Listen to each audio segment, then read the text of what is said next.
আজও একবার চলে আসলাম বাঙালির অতি প্রিয় লাউ চিংড়ি নিয়ে।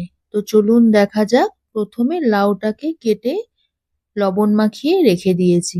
এবার গ্যাসে একটা কড়া বসিয়ে দিয়েছি। কড়াইতে অল্প করে সর্ষের তেল দিয়ে দিয়েছি এবং লাউটাও দিয়ে দিলাম। এবার অল্প করে হলুদ দেব এবং একটু নাড়াচাড়া করে নামিয়ে নেব। তারপর কড়াইতে আরেকটু তেল দিয়ে চিংড়ি মাছগুলো ভেজে তুলে নেব। তারপর দিয়ে দেব শুকনো লঙ্কা আর পাঁচফোড়ন। শুকনো লঙ্কাটা লাল হয়ে গেলেই লাউটাকে আরো একবার দিয়ে দেব এবং চিংড়িটাও দিয়ে দেব। তারপর দেব চিনি ও পরিমাণ মতো আরেকটু নুন। গ্যাসে একটা গুঁড়ো মশলা বানিয়ে নেব।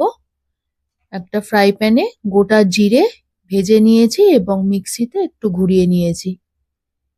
এবার দিয়ে দেব কড়াইতে অল্প করে আটা, আপনারা ময়দাও দিতে পারেন।